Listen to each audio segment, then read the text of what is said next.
Rumah 2 lantai harga 650 juta yang terdiri dari 3 kamar tidur dan 3 kamar mandi. Lokasinya pun sangat strategis dekat Bukit Baruga, serta dapat diakses dari 3 arah.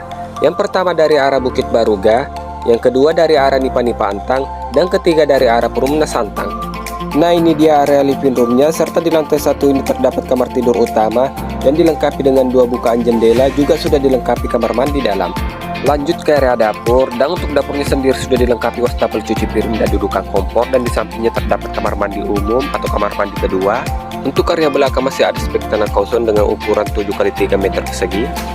Lanjut menuju ke lantai 2, dan di lantai 2 ini terdapat 2 kamar tidur dan 1 kamar mandi. Nah, seperti ini untuk kamar tidur keduanya yang ada di lantai 2 dengan ukuran kamar 3x3 meter persegi. Lanjut ke kamar tidur ketiga. Seperti ini kamar tidur ketiganya dengan ukuran kamar 2,75x4 meter, serta kamar tidur ini dilengkapi